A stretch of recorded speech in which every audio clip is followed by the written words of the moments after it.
Le phénomène final objectif.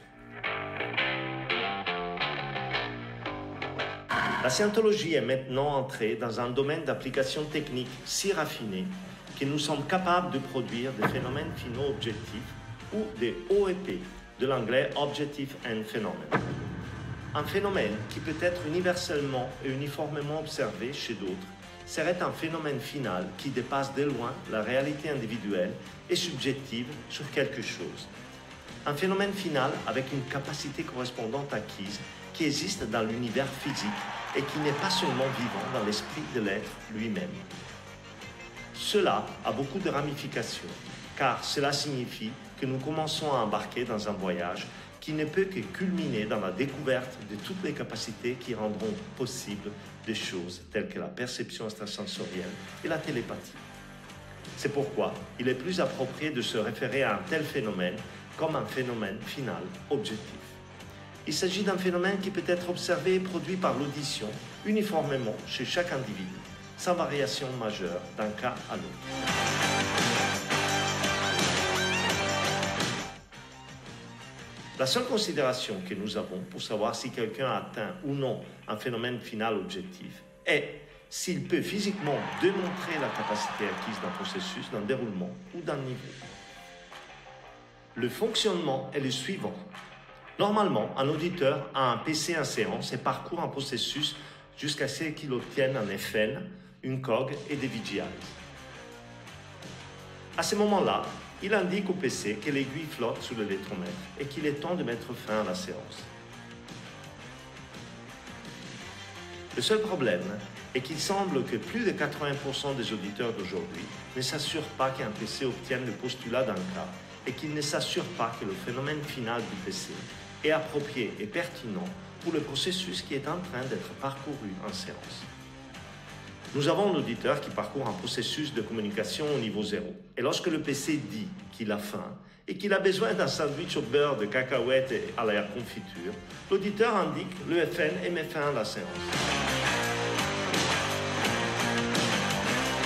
Si vous pensez que je plaisante, ce n'est pas le cas. J'ai réellement vu cela se produire et je l'ai glané dans de nombreuses feuilles de travail au cours des dernières années.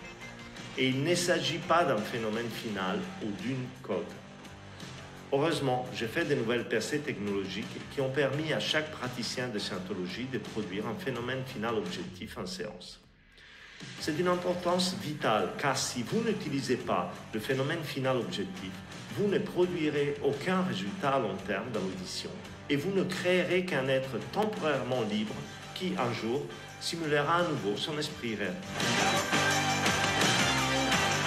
Les deux principaux points faibles qui ont été découverts dans la scientologie sont l'absence d'utilisation du phénomène final complet de dianétique dans l'audition scientologique, principalement l'extraction et la demande du postulat en séance, et l'appellation erronée de code et de phénomène final.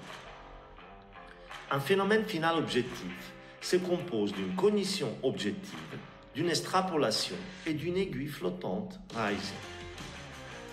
Une cognition objective est une cognition qui peut être observée non seulement par le PC, mais aussi par l'auditeur et par tout le monde.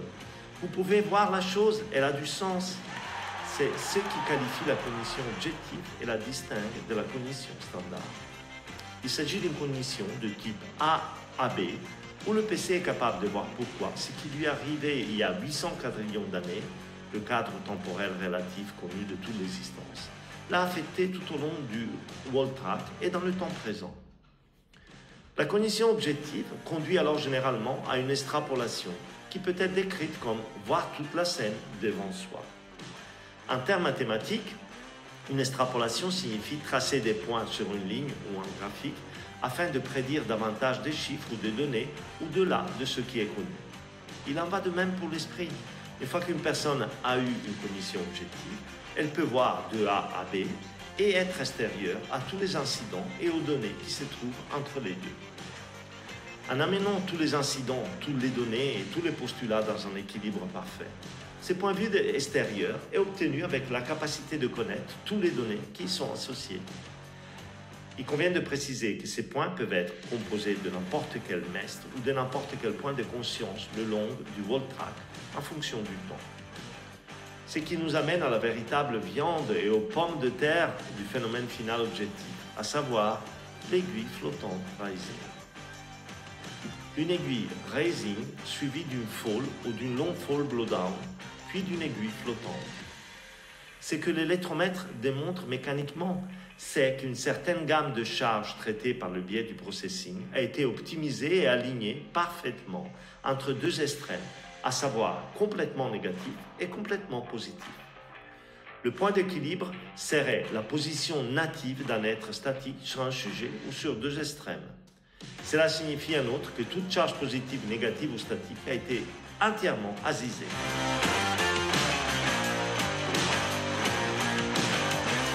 Il existe une idée fausse selon laquelle, parce que quelque chose a été assimilé, nous devrions en quelque sorte l'oublier ou ne pas être en mesure de le voir à nouveau.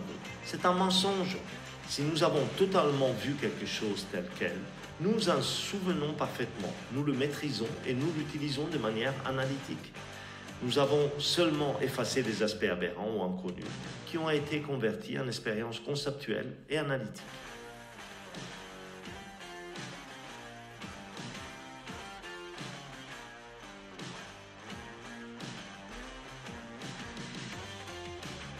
À partir de maintenant, il n'y a pas d'autres phénomènes finaux à viser que celui-ci pour déterminer quand et où terminer une session de traitement.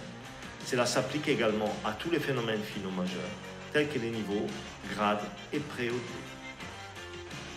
Eh bien, merci d'avoir suivi cette vidéo et à la prochaine. Au revoir.